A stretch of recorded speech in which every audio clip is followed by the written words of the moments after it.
Taste. Oh, this is for you.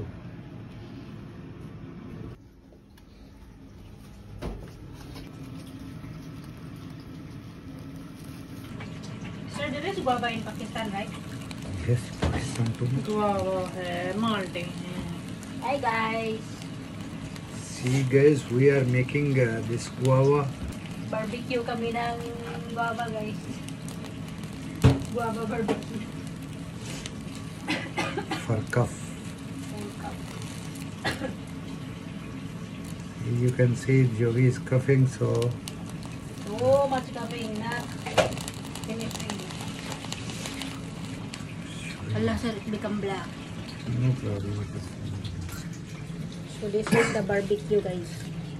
So we can also make like this fish. Yes, fish That available. is very nice. But we need this one sir. The charcoal. Charcoal, there is charcoal. Can make one time. That is more tasty.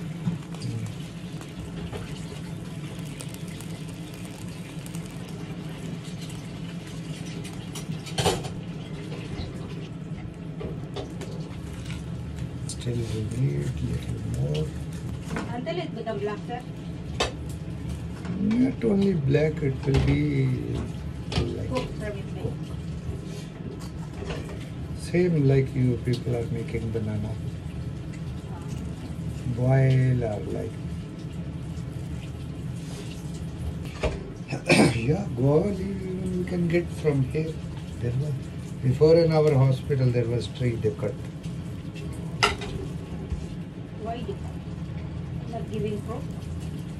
No, it was they want to make something.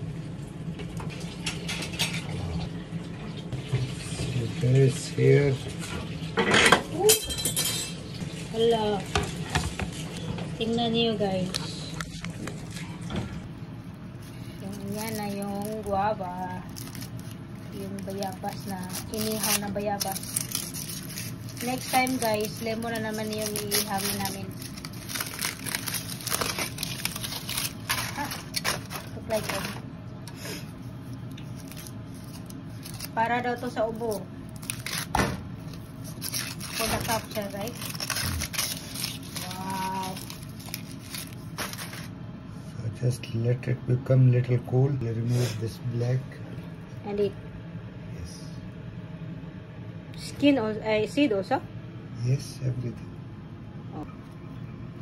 So this is the guava.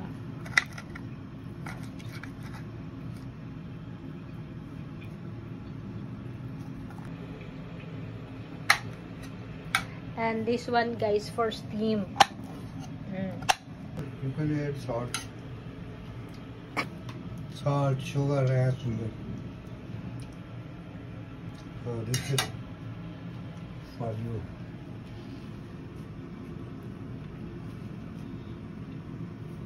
Taste. So tomorrow my cough will be okay guys. Peel this and you and Jenna eat. Masarap siya guys. Para siyang hinog na saging. Little sour. Pero masarap talaga siya. I hope my cough will become okay. Yung ubo ko at saka yung sipon ko grabe pa. Kasi kaya sabi niya sir, ito daw, gamot daw to. Masarap siya guys. As in, masarap. No. Taste. Tasty. Little sour. Medicine. There is tasty medicine. Again. Sabi niya ganyan.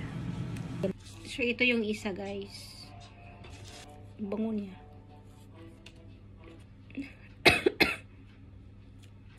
Nahiya ako mag-ubo ng bulyo talaga yung ubo, guys.